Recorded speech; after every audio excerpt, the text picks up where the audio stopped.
আসসালামু আলাইকুম viewers, Mahmuda's kitchen ব্লগের পক্ষ থেকে আপনাদের সবাইকে শুভেচ্ছা ও স্বাগতম জানাচ্ছি।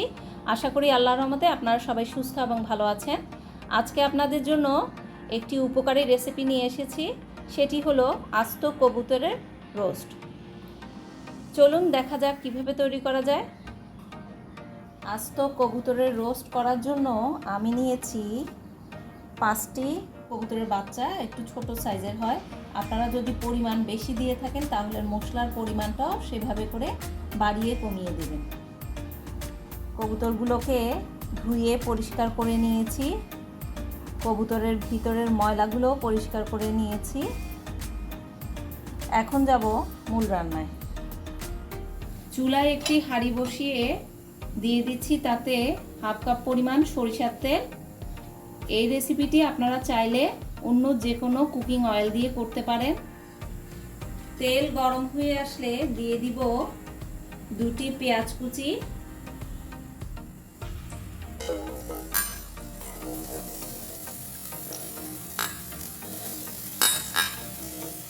পেঁয়াজ কুচিগুলোকে হালকা ভেজে নেব। পেঁয়াজ নরম না হওয়া পর্যন্ত পেঁয়াজ কুচিগুলোকে ভাজতে হবে। আঁচটি থাকবে মাঝারি।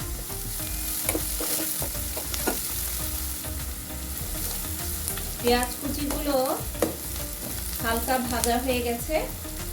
দিয়ে দিচ্ছি 3টি তেজপাতা, 2টি দারুচিনি, 2টি লবঙ্গ, 8টি কালো গোলমরিচ, 5টি এলাচ।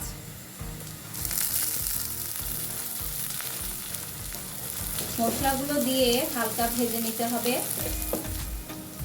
এখন দিয়ে দিচ্ছি একটি টমেটো কুচি। টমেটো কুচিগুলোকেও হালকা ভেজে নেব। টমেটোগুলো নরম হওয়া পর্যন্ত ভাজতে হবে। টমেটোগুলো নরম হয়ে এসেছে। দিয়ে দিচ্ছি লাল মরিচের গুঁড়ো 1.5 চা চামচ, ধনিয়া গুঁড়ো 1.5 চা চামচ, জিরা এবং গরম মশলা গুঁড়ো 1.5 চা চামচ, হলুদ গুঁড়ো 1.25 চা চামচ। এখন মশলাগুলো দিয়ে দিচ্ছি। মশলাগুলো কষানোর জন্য দিয়ে দিচ্ছি হাফ কাপ পরিমাণ পানি। পানি দিয়ে নেড়ে মশলার সাথে মিশিয়ে দিব। মশলাগুলোকে ভালো করে কষিয়ে নিতে হবে। মশলা কষানো হয়ে গেছে, দেখুন তেল উপরে উঠে এসেছে। এই পর্যায়ে দিয়ে দিব ধুয়ে রাখা কবুতরগুলোকে। কবুতরের টুকরোগুলো দিয়ে নেড়ে দেব। উপরে নিচ করে মশলার সাথে মিশিয়ে দেব। লবণ দিয়ে দিচ্ছি 1 চা চামচ পরিমাণ।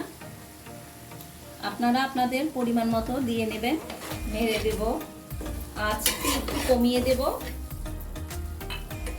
ঢাকনা দিয়ে এগুলোকে 5 মিনিট কষাবো। 5 মিনিট পর ঢাকনা সরিয়ে কবুতরের মাংসগুলোকে নেড়ে দেব। দেখুন এর থেকে পানি উঠে এসেছে এবং পানি শুকিয়েও গেছে। এ পর্যায়ে দিয়ে দিব 1 কাপ পরিমাণ পানি।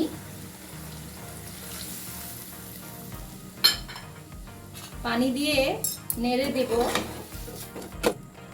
ঢাকনা দিয়ে আরো 10 মিনিট রান্না করব।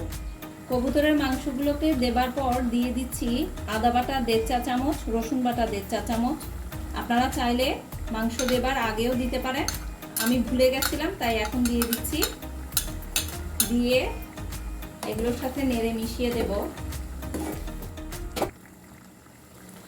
ঢাকনা দিয়ে এগুলোকে আরো 2 মিনিট কষিয়ে নেব। 5 মিনিট পর ঢাকনা সরিয়ে মাংসগুলোকে নেড়ে দিব।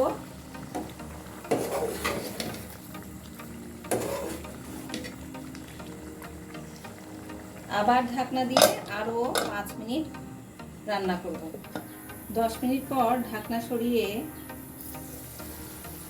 মাংসগুলোকে একটু নেড়ে দেব। দেখুন মাংসগুলো মাখা মাখা হয়ে এসেছে। এ পর্যায়ে দিয়ে দিব 4টি আস্ত কাঁচামরিচ, আরো দিয়ে দিব 1/4 কাপ পরিমাণ স্প্রিং অনিয়ন,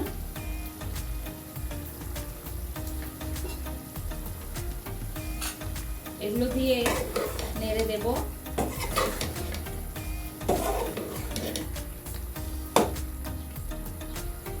ঢাকনা দিয়ে আরো 2 মিনিট এগুলোকে রান্না করব। 2 মিনিট পর আবার একটু নেড়ে দিব। দেখুন এগুলো মাখা মাখা হয়ে গেছে, রান্না হয়ে গেছে। নামানোর আগে লবণটুকু চেখে দেখতে হবে। সো ভিউয়ার্স, তৈরি হয়ে গেল আস্ত কবুতরের রোস্ট। খুব সহজে চেষ্টা করেছি রেসিপিটি তৈরি করার। আশা করি আপনাদের সবার ভালো লাগবে। ভালো লাগলে আপনারা সবাই বাসায় তৈরি করবেন, সবাই মিলে এনজয় করবেন। আমার আর আমার পরিবারের জন্য দোয়া করবেন। রেসিপিটি ভালো লাগলে লাইক দিবেন, ফ্রেন্ডস অ্যান্ড ফ্যামিলির মাঝে শেয়ার করবেন। আমার চ্যানেলটিকে প্লিজ সাবস্ক্রাইব করবেন। যারা এখনও পর্যন্ত আমার চ্যানেলটিকে সাবস্ক্রাইব করেননি তাদের সবাইকে রিকোয়েস্ট করছি মজার মজার রেসিপিগুলো সহজে পেয়ে যাওয়ার জন্য চ্যানেলটিকে সাবস্ক্রাইব করবেন। ভিডিওটি দেখার জন্য আপনাদের সবাইকে ধন্যবাদ জানাচ্ছি। আল্লাহ হাফেজ।